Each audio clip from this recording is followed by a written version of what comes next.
Hello and welcome to Fertility Springboard, the podcast series brought to you by Fertility Help Hub. I'm Eloise, founder of Fertility Help Hub, and over the series I will be bringing you conversations with some of the most influential and inspiring professionals and experts around the world to arm you with useful and empowering thoughts and resources to ease your fertility journey. And don't forget to sign up to the newsletter to make sure you don't miss out on anything. It's packed full of inspiring interviews, resources, discounts and offers, competitions and real-life stories. Hello, welcoming my guest today, Charlotte Gran from the Fertility Kitchen. Welcome, Charlotte. How are you? Hi, I'm really good, thank you. Thank you for having me. Lovely to be speaking to you. We recently did a live together and it was very popular, so that we felt that it was worth having a proper chat and going through some of the commonly asked questions around fertility and nutrition. So would you mind just telling everyone listening a bit about you, why and how you set up the Fertility Kitchen, and about your route to motherhood? Sure, okay. So I'll start with my fertility story, which goes back quite a few years now, but I got married in 2007 and we started trying pretty quickly because we've been together for quite a long time. So we started trying in 2008 and I was 26 at the time and nothing happened. So, trying for a few months, 6 months, 12 months, went to the GP. And obviously went on through all the usual tests that they offer. So I had my hormones checked, everything was okay. We had the semen analysis, that was okay. Then I had a laparoscopy and hysteroscopy, and that was all okay. So from that, we got diagnosed with unexplained infertility, and we were referred for IVF.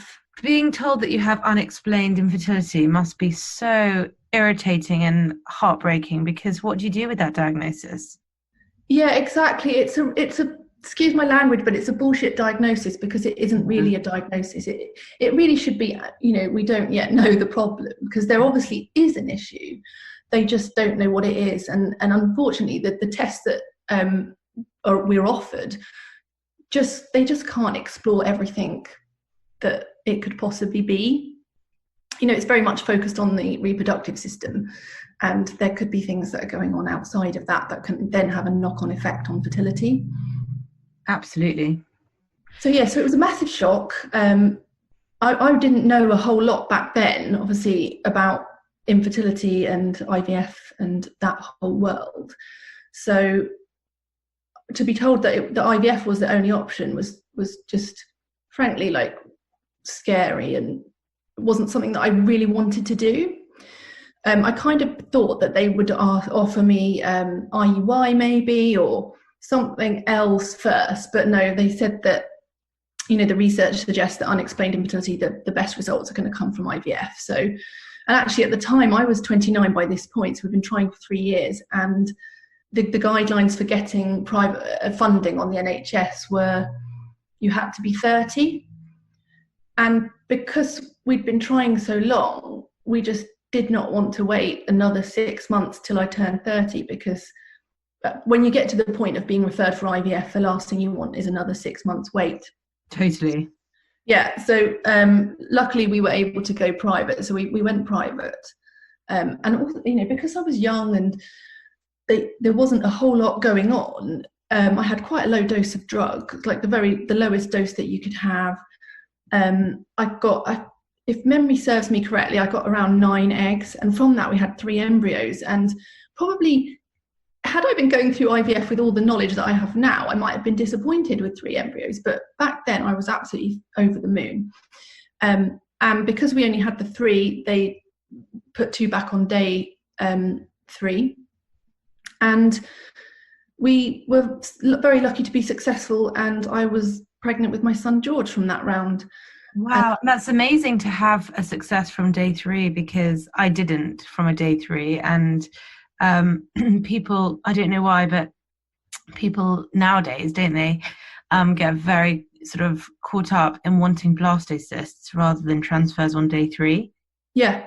Yeah, exactly. And I do understand why people want that. But when you have a low number of embryos, there's obviously no need to culture them on for quality purposes to, because if you have, say, 10, then they can culture them onto day 5 or day 6, and then they might have a clear idea of what are the better quality ones. Whereas if you've only got 2 or 3, there's no benefit to then culture them on.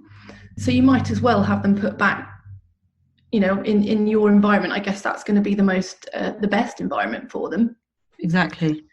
Having then, when I went through later rounds for our second son, obviously I was much more concerned about blastocyst and things like that. But at that point, I was just over the moon. And when we had the 2 put back, and they said they'll culture the third one on to day 6, and they phoned me the next day, and that was good enough for freezing. So I was really thrilled, and obviously overall we had the best success that you can get from an IVF cycle. So was the third embryo your second son? No, sadly not. No. So I hoped that would be it, be done and dusted. But no, the journey to Alex was a little bit trickier. So, but I think there's so many reasons behind that. So it wasn't. When I had the second transfers and things, I just wasn't in the right place physically and emotionally, etc. So I think that would have had an impact on the success. We'd started trying quite quickly. When George was about 9 months, we thought, let's just crack on, because we don't want a huge age gap, as most people don't. They kind of want to have a short age gap. You kind of have this ideal in your mind when you first start trying, don't you? That, well, the very first time you start trying, you think that you can choose what month the baby's going to be born. Exactly.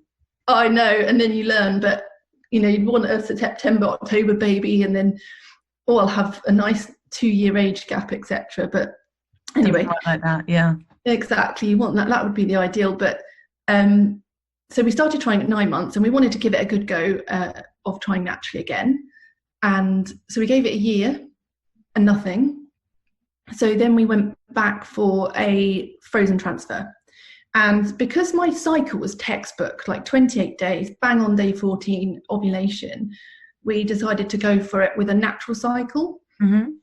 But what I didn't tell my clinic was that I was still breastfeeding my son, George.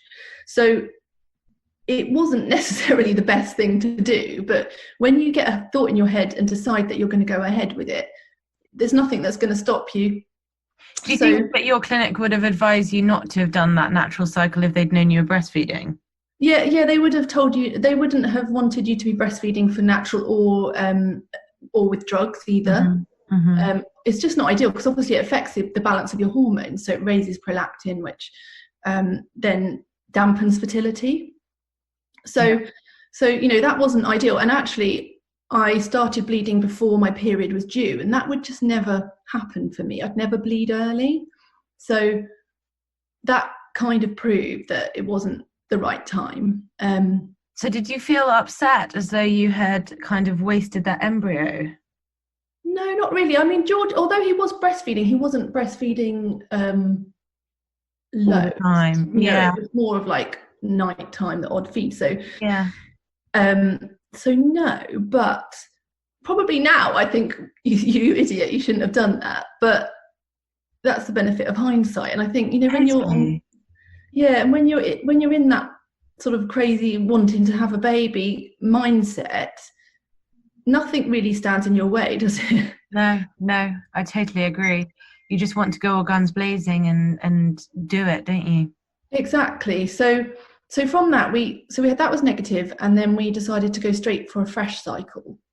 And I worked really hard to get George not to be feeding anymore, but he was still feeding very minimally. But of course, I didn't really want him taking on any of the IVF drugs through my milk anyway. So worked hard to sort of stop that. Had a fresh cycle, and in terms of comparing the 2 cycles, I mean, they put me on a higher dose drug, but I had way more follicles and way more embryos. So I must have had about 14 or something like that. So it was quite good. And I had day 5, I had 2 put back on day 5, but the quality wasn't great, because they said to me, I think the embryologist said something like, oh, you can have 2 put back, rather than, they normally try and stop you from having 2 put back. Yeah. And they showed me this chart, and I was really cross actually, because it really affected my mindset. So they showed me this chart of all the different qualities, and they said, this is where we want them to be, and this is where yours are, and mine were like 3 rows behind. So where you're in this mindset of, well, this is not going to work. Yeah, well, I just didn't want to know that. I feel like at that point you just don't need that information. Mm-hmm. I mean, I know some people like to have as much information as possible, but for me, I just came out of that feeling a bit like, I was still positive, but I felt a bit upset that they told me that. Maybe they were trying to manage your expectations for a positive result. Yeah, I can see that, but I just don't think for me it wasn't helpful. But anyway, Definitely. The next day I had a phone call, so they were going to culture them on again, the remaining ones, and they cultured them on, and they just said they're not good enough, and we're just going to discard them all. Gosh. Yeah, and I remember getting that phone call, and I was going for acupuncture actually, and I was in the loo at the time, and I remember just putting the phone down and crying, because it was a big blow, because I thought, well, if this doesn't work, that's it. We've got to start all over again. You got that news during your 2-week wait?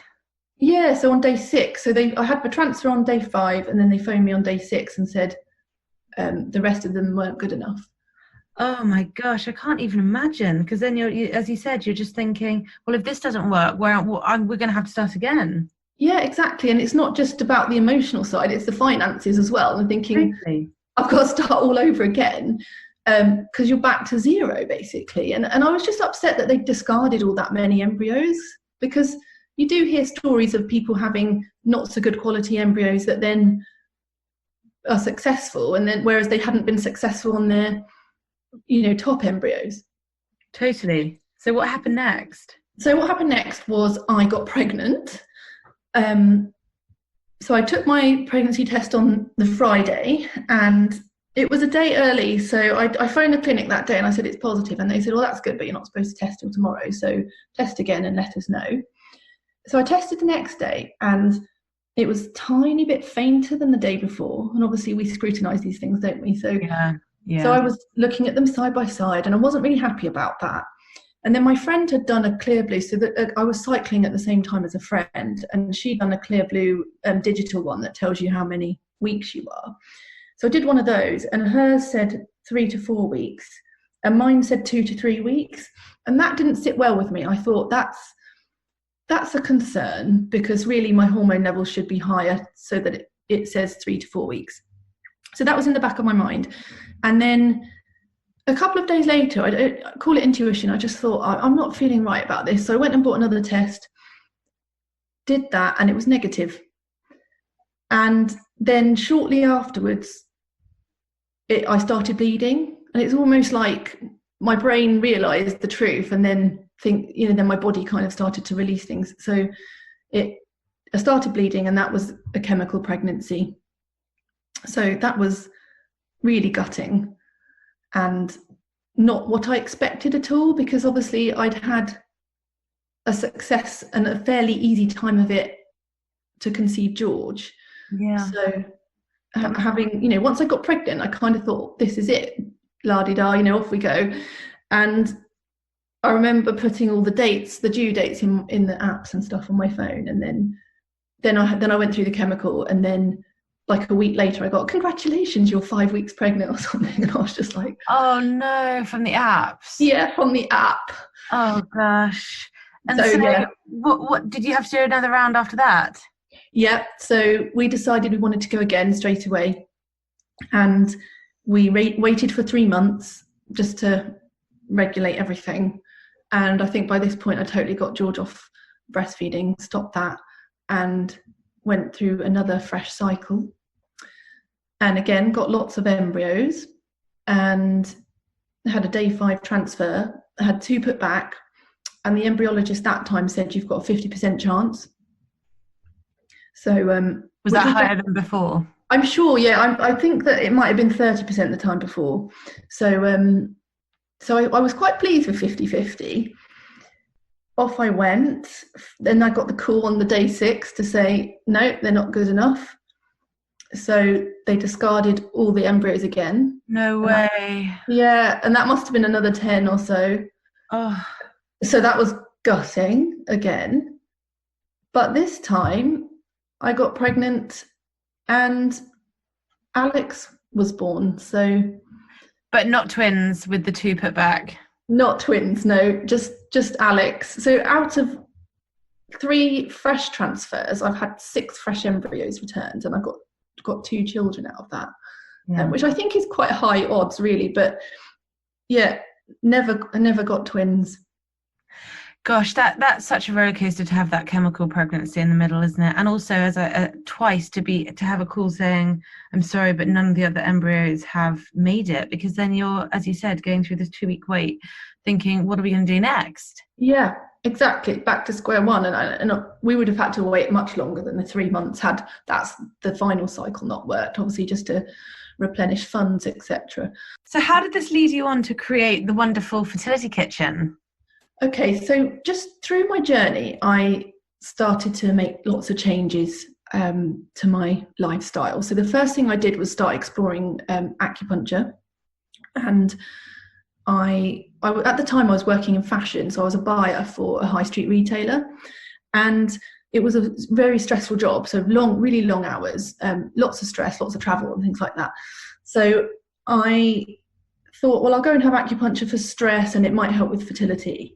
So I went along to that, and at the time the only issue I had with my periods was really painful.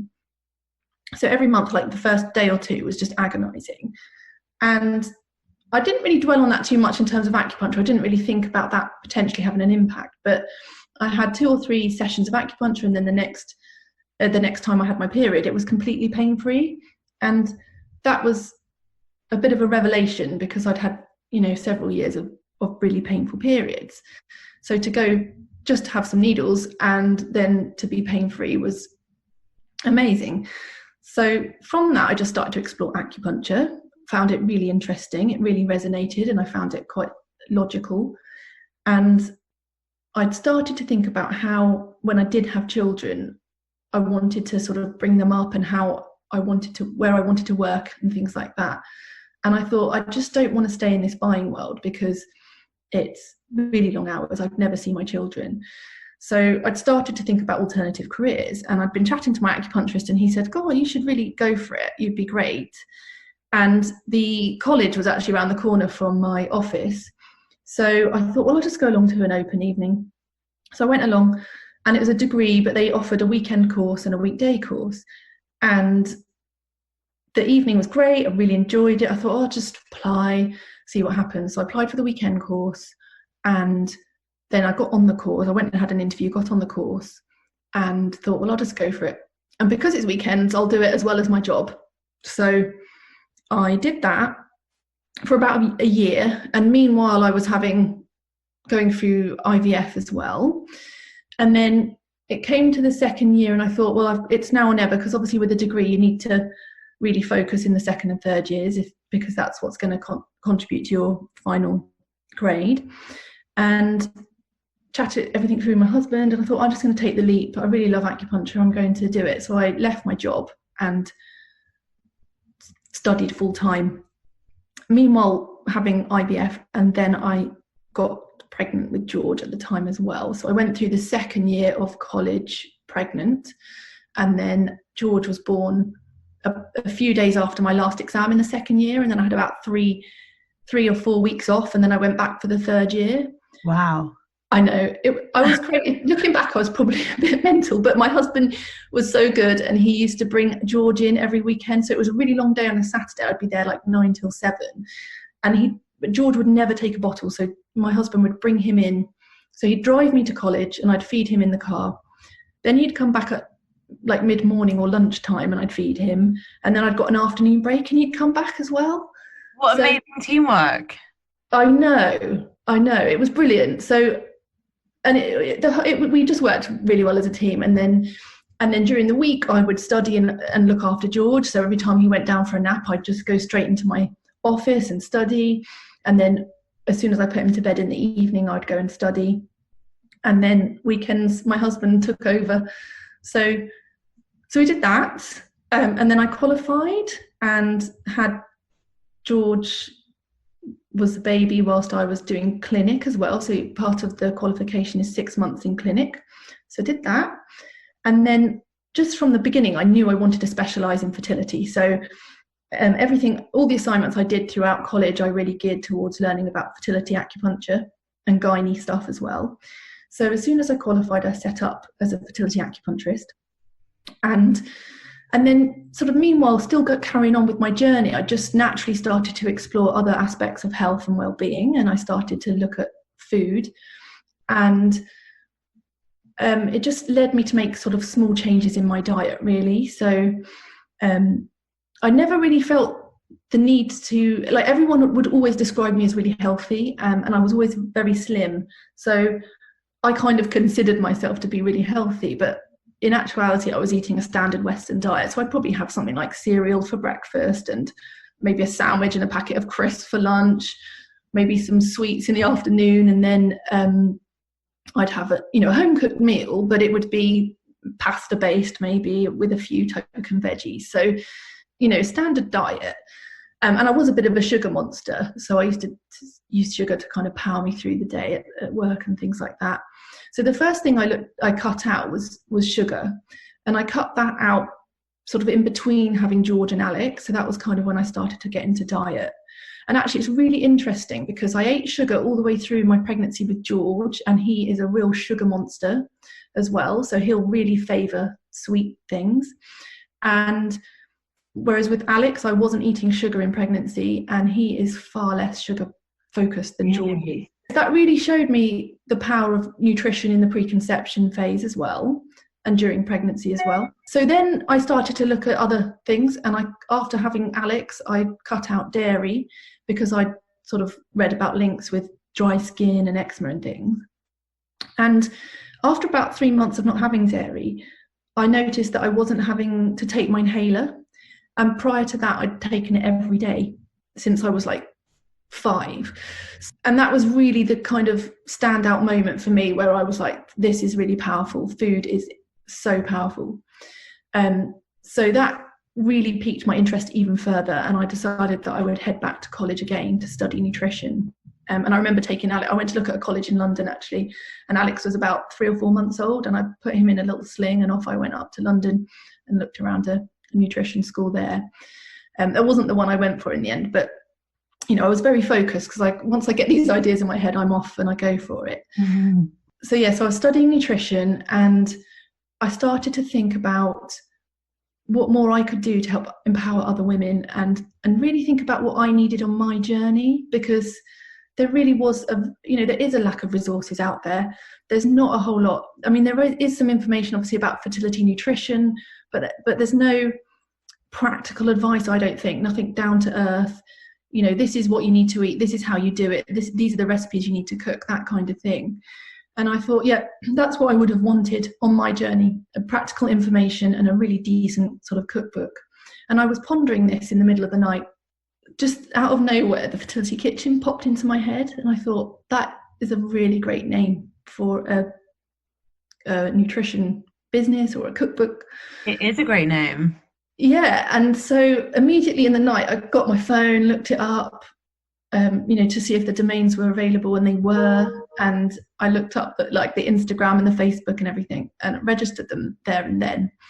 And that was really it. That was the start of the Fertility Kitchen, and sort of my guiding philosophy and my vision for it is really built on the things that I needed when I was going through my journey. So it's built on food, fertility and life, and that really kind of guides everything I do basically. So food is all about empowering women to understand nutrition and what they need to eat, and also to provide really nutrient rich recipes that are supportive for fertility. And then fertility is about empowering you to look beyond your reproductive system for answers, and to consider all aspects of your health and how that could then be impacting your reproduction.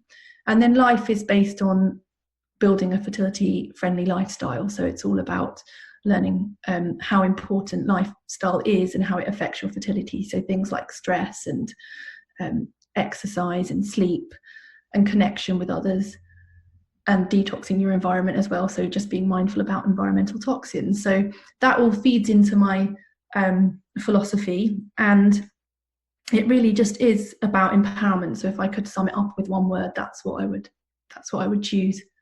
It's a brilliant resource, and you're right, it is a combined holistic approach, isn't it? And that's what I work hard with for Fertility Help Hub, to bring people these kinds of resources where it's also like longer term rather than just for a short period of time, just to, to conception, like the dietary and lifestyle changes you're suggesting can live on, can't they, through pregnancy and beyond?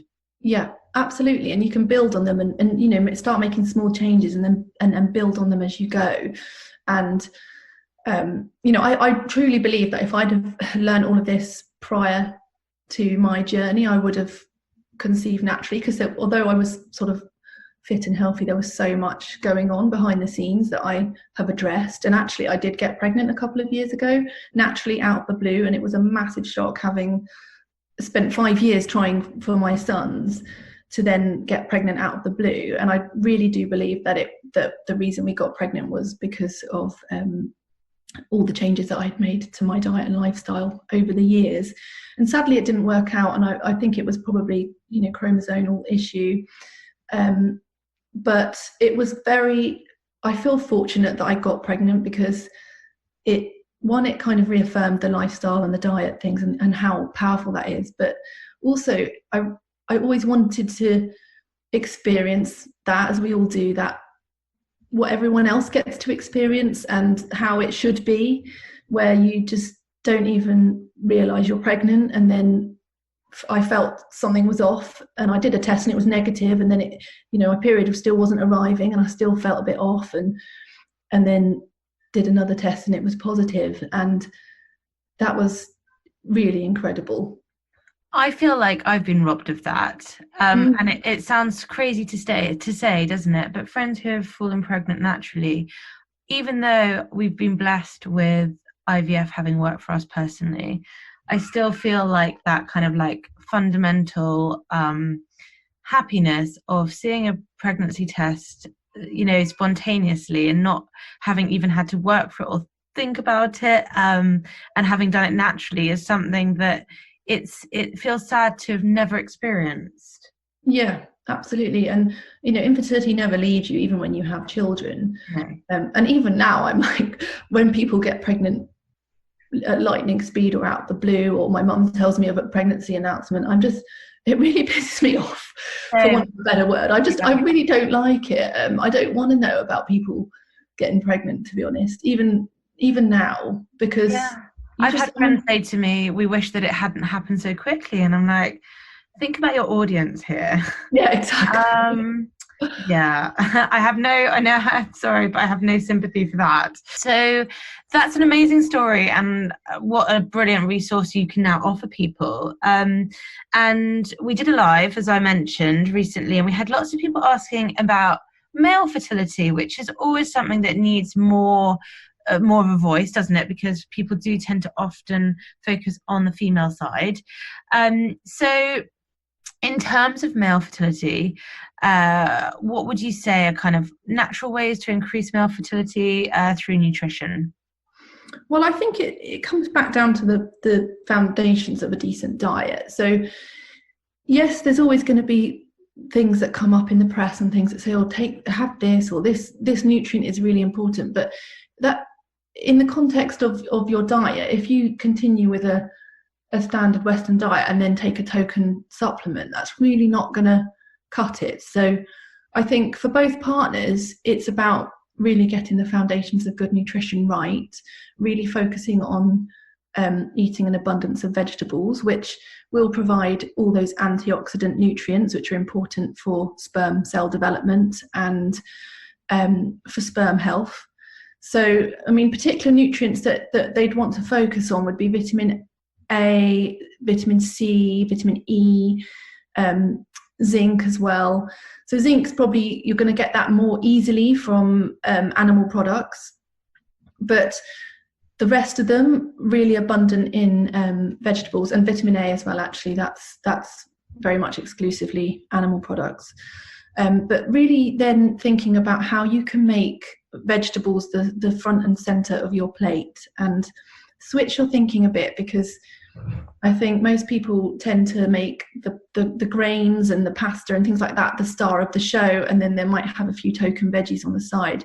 And really it's about flipping that around and having an abundance of vegetables and having the grains or the legumes as the token on the side.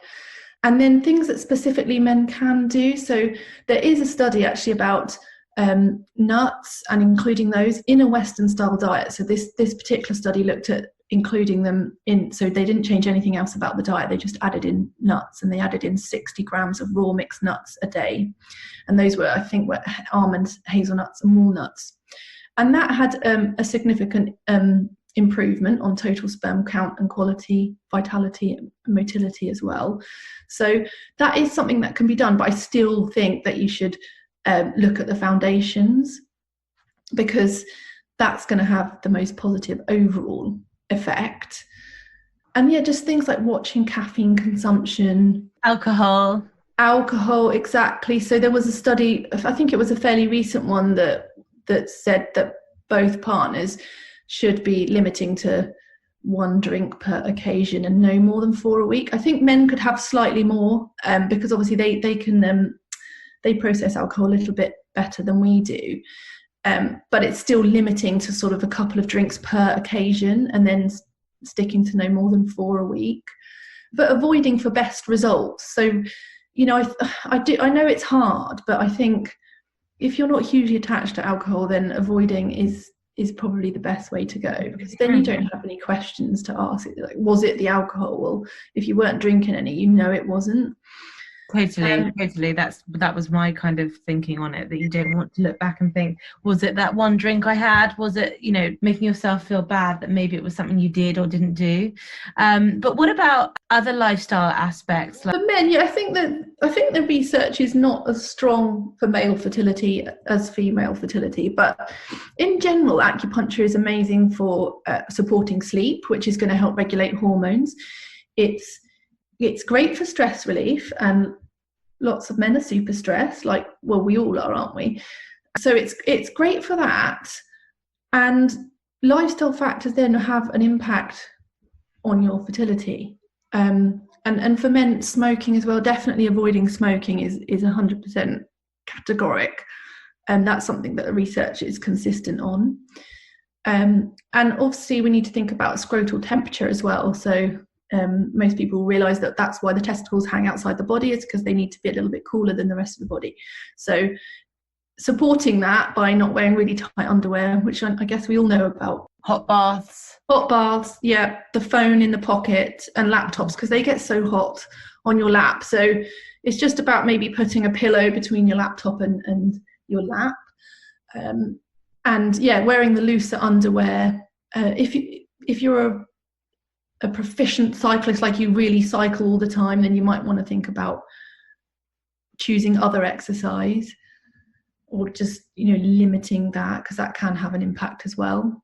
What are the most commonly asked questions and issues that your clients come to you with?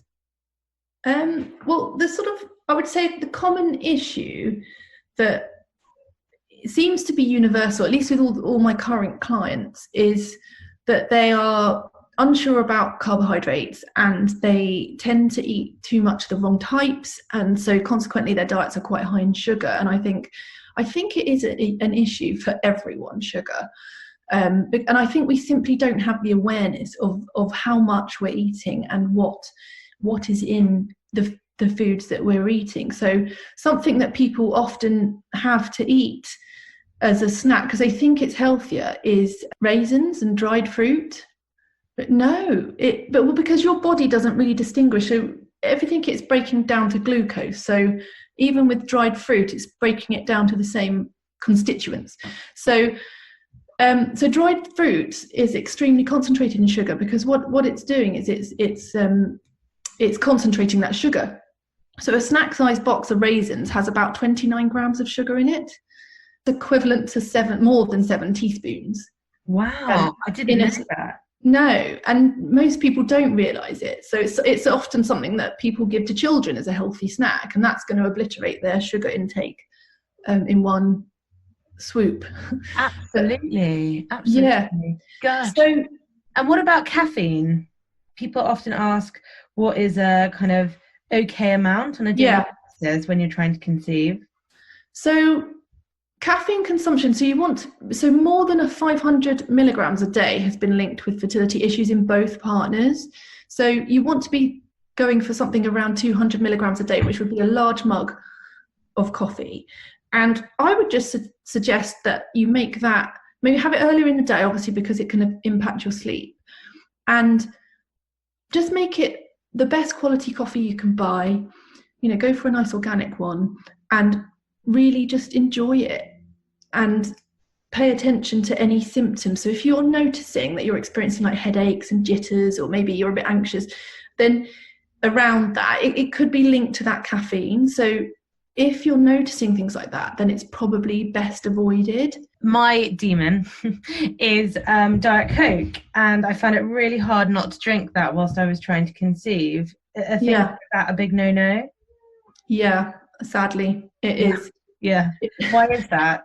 Well, it's full of artificial sweeteners, and there's zero nutrition there, and artificial sweeteners. So this applies to sugar-free squash as well. They've been linked with fertility issues. I mean, the research is sort of a bit unclear, but it's not ideal. You're not getting anything from drinking that. Mm-hmm. Mm-hmm. I think it becomes habit, doesn't it? And it feels like a treat.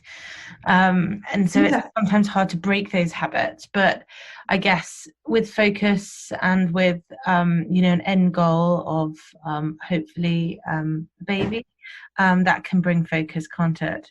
Yeah, it can. And I think it's about trying to flip your thinking about other things that you can enjoy. And rather than thinking about, I can't have that, it's like, think that you're actually, I can have that, but I'm choosing to have something else. And then look for other ways that you can enjoy. So some people just don't like plain water, and I can understand that. So maybe it's that you buy some sparkling water and you infuse it with some fruit. So you could put sliced strawberries in it, or you could go for something like cucumber and lemon and lime, and just really make it quite a refreshing drink. And then you'll get some healthy vitamins from the fruit as well. So vitamin water is the first thing that I would have a go at trying. And then the other thing is cold infused tea. So you can get that in the supermarket. So Twinings do a cold infusion, and you can get different flavours. So if you prefer like a more of a berry one, if you're used to having sort of sweet berry squashes, then that might be one that you could try. Or if you want something more refreshing, then they do lemon and lime. So it's just thinking about other things that you can have. And also I find if you know and understand why something is bad for you and your fertility, I think that helps then motivate you not to have it. Definitely.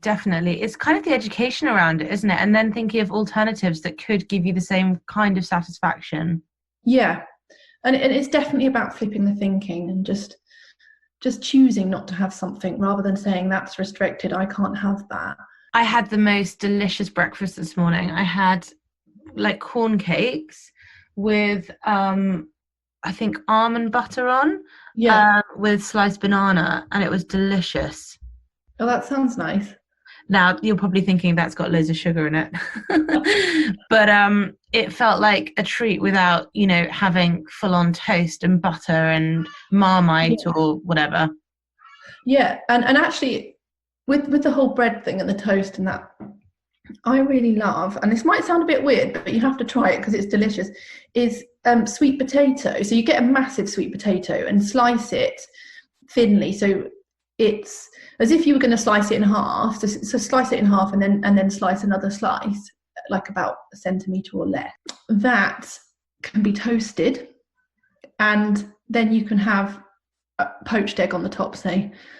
That sounds delicious. Yeah, it's really good because when you you have to toast it for a bit longer than you would normal toast, but just keep toasting it and then until it's nice and squishy. So do you have to boil it first? No, just because if you slice it thinly enough, it'll cook in the toaster. Oh, I'm definitely going to try that. What an inspiration. Thank you. Yeah, that's great. And the other thing you can do is just, if that doesn't work for you, then you can just do the slices and bake them in the oven. Just put a bit of coconut oil on, and then you can use it as your bread for an egg. So that's what I love to do. Any other tips or tricks for making something delicious with healthy ingredients that might make you feel like you're having something indulgent? What, like a sweet treat or anything? Both, I guess. Just, anything that you find people really love about your recipes. I think you need to make things delicious. So vegetables, obviously, if you boil some vegetables, they're going to be pretty grim. So it's really about eating a variety. So you want to have maybe some raw, and then some steamed or sautéed or baked in the oven, and just making the most of nature's flavours. So you've got, salt and pepper, fresh turmeric, fresh ginger. I really love garlic salt at the moment. And I just cube up a sweet potato, and I put a little bit of coconut oil in the oven. That comes out, and then I toss the sweet potato in it, and then I just put quite a bit of garlic salt on the top, and that is really delicious.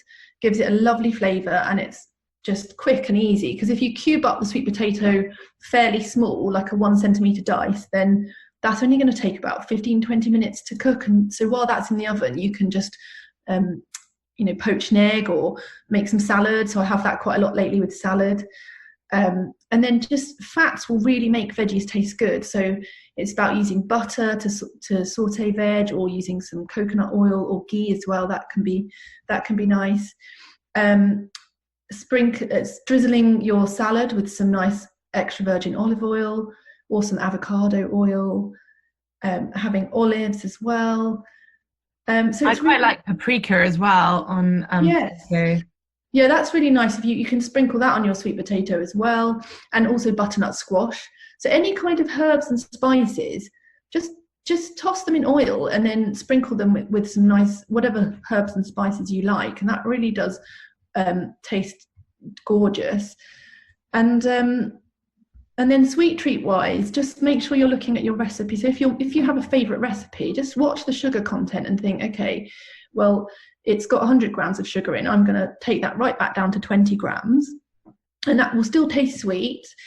And then you can maybe take out some of the flour and replace that with some ground almonds or some ground walnuts, and just think about how you can increase the nutrient density of everything you're eating. So that's kind of my number one sort of food philosophy, is really going for nutrient density.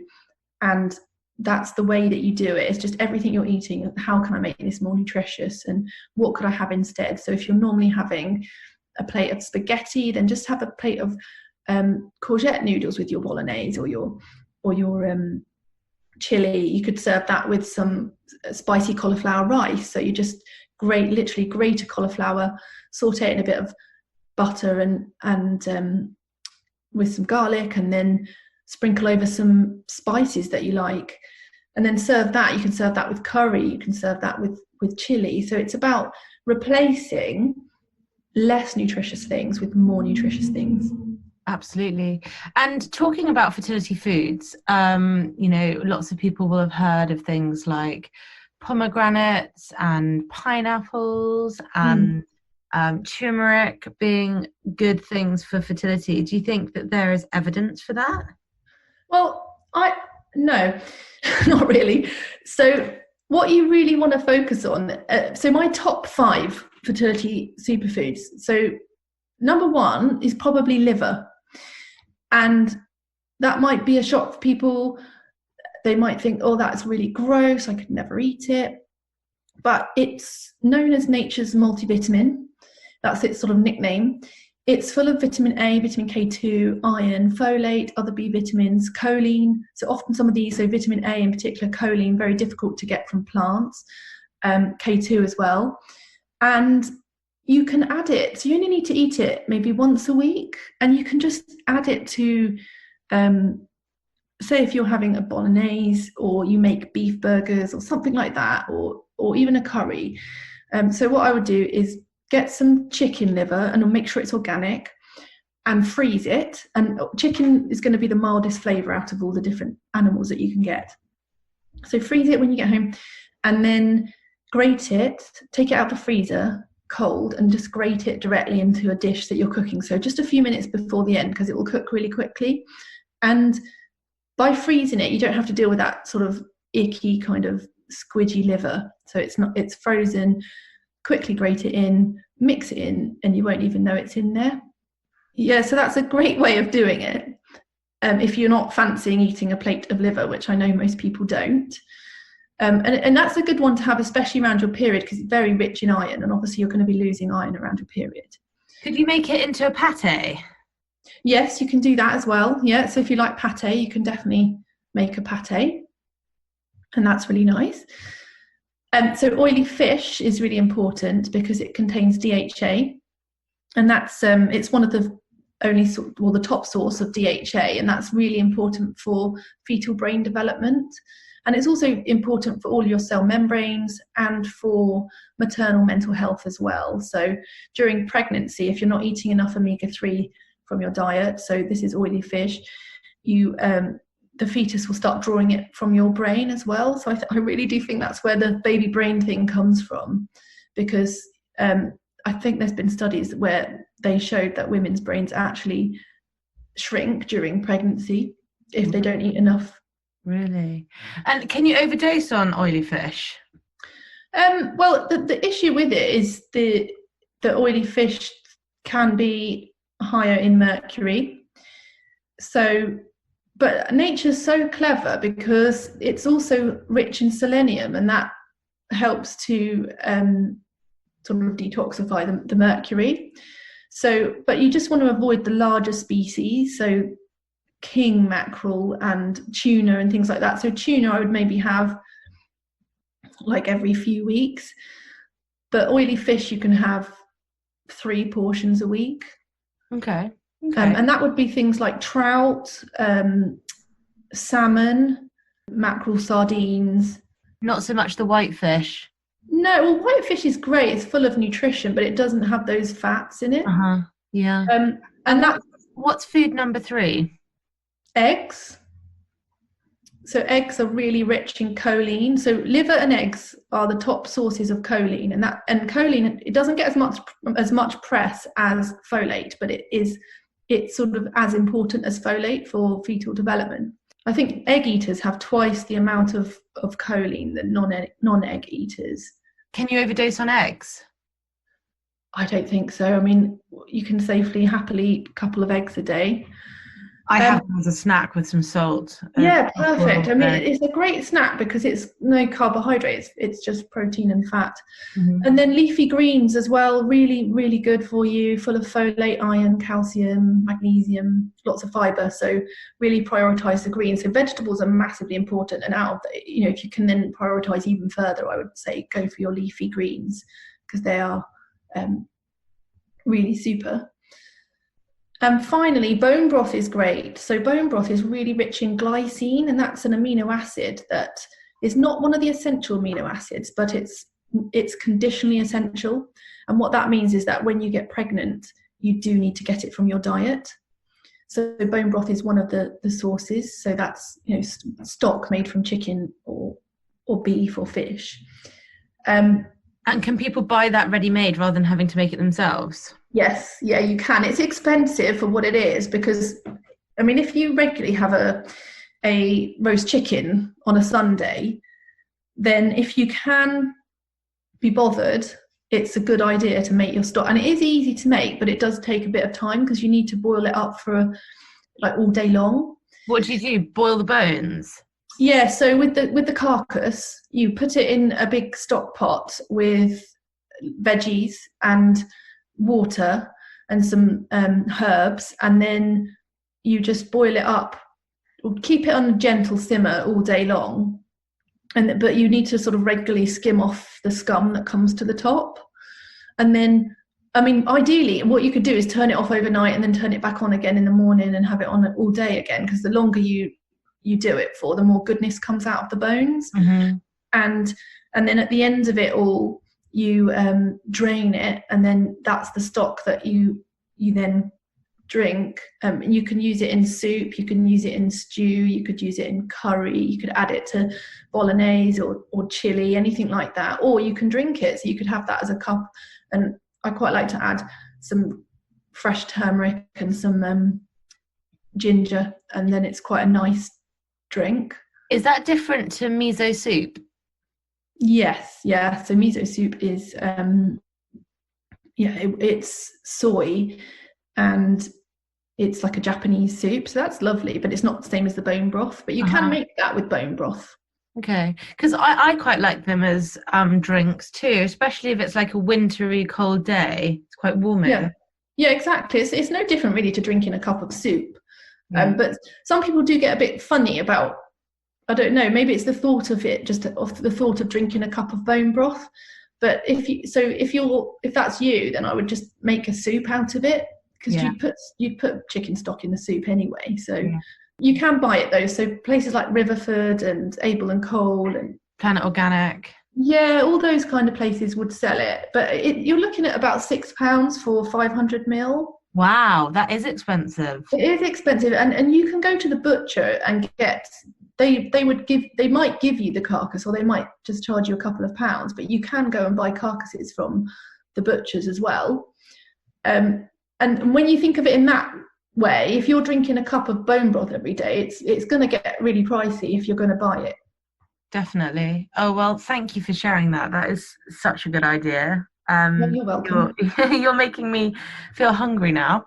And lastly, just to finish off with, what about people who have got PCOS and they're trying to regulate ovulation?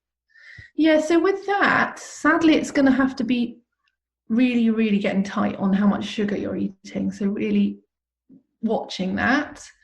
The problem with PCOS is that you can have insulin resistance with that, and that is what then causes an issue for fertility.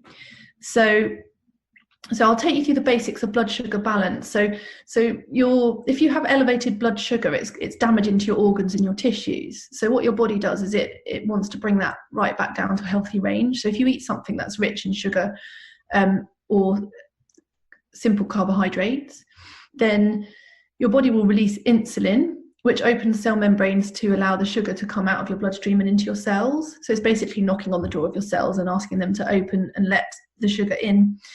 And the more sugar or simple carbohydrates you eat in a meal, the more insulin your body needs to deal with that high blood sugar. And insulin's really effective. It's really good at its job. So what can happen is it can overcorrect blood sugar and allows it to drop too low. And that would tend to happen if you eat something really high in sugar. And that can result in uncomfortable symptoms. So say you have quite a simple carbohydrate-rich breakfast like cereal, and then mid-morning you might notice that you're getting a bit irritable or dizzy, or you're feeling tired, so you might have an energy slump. And also you'll be getting some sugar cravings, and you'll want to be seeking out something carb-rich to bring that blood sugar back up. So that's at the point in mid-morning when people will reach for a biscuit, or they'll have a piece of toast or something like that. And then that means that people can be stuck in that roller coaster all day. So they've got that vicious cycle of constantly spiking and dropping their blood sugar throughout the day. And then your body has to continually produce insulin to manage that sugar consumption. So when you've got that elevated insulin circulating in the blood all the time, your cells start to become less sensitive to that insulin. So they don't quite do what they're supposed to do. And then your body has to produce more and more to get the same blood sugar lowering effect. And that's what's called insulin resistance. So that can be an issue for fertility, where too much circulating insulin can impact the ovaries and alter their hormone production, which can disrupt ovulation, and can also lead to an overproduction of male hormones, which we do see in PCOS. So your main takeaway for that is to look at the sugar intake you're having. Try and focus on meal balance. So the main takeaway is to really think about having, again, that front and center of your plate being vegetables. So half your plate or more vegetables, so non-starchy vegetables. So that's your green vegetables, your bright colors, etc. So that wants to be your main plate, the bulk. And that can be quite a shock for people, because people struggle to eat 5 a day. And part of their fibre day would probably include fruit as well. So they might be eating 2 or 3 portions of veg a day. And I'm saying that maybe try and get that up to 8 vegetables. So if you were to do that, you'd be maybe looking at having 2 with breakfast, 3 with lunch, and 3 with dinner. Mm-hmm. And that can be a massive change for people. So slowly does it, maybe just adding 1 extra veg in at each meal. And then at the same time, just looking at your proportion of other foods on your plate. So your starchy carbohydrates, which are your whole grains and your legumes, you want to be making them more of a side portion. So if you use cups, which I would recommend everyone use cups for cooking because they're so easy, but half a cup would be about how much starchy carb you want on there. And that would also include the sweet, like root vegetables, so sweet potato and squash. So you might have half a cup of that, and then a palm-sized portion of protein as well. And then making sure that you're then dressing your veg with some healthy fats. You might have some avocado, you might have used some coconut oil to saute, and then that, as you start to work towards that balance, that is going to help keep your blood sugar level much more stable. Totally. That's great advice. Thank you for sharing, Charlotte. You're welcome. And to finish, what's next for the Fertility Kitchen?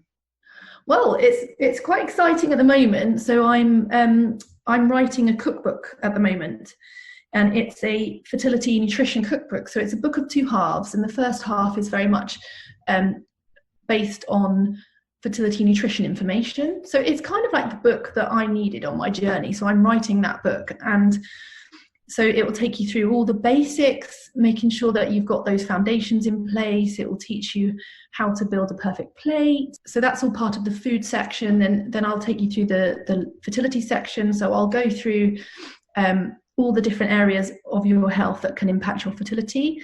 And then I also talk about your lifestyle as well. And then the other half of the book is purely dedicated to the recipes, and it's all about the food.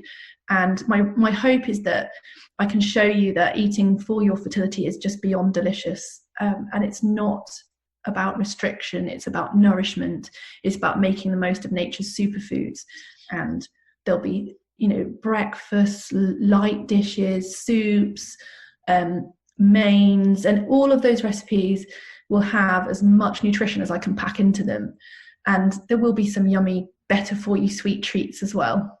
I love that. I can't wait to see it. And for anyone who's listening, Charlotte's contact details are in the description here of the podcast. And we were also working on some great content together. So exciting times, and look forward to doing more with you, Charlotte. Yeah, absolutely. Thank you for having me today. Thank you so much.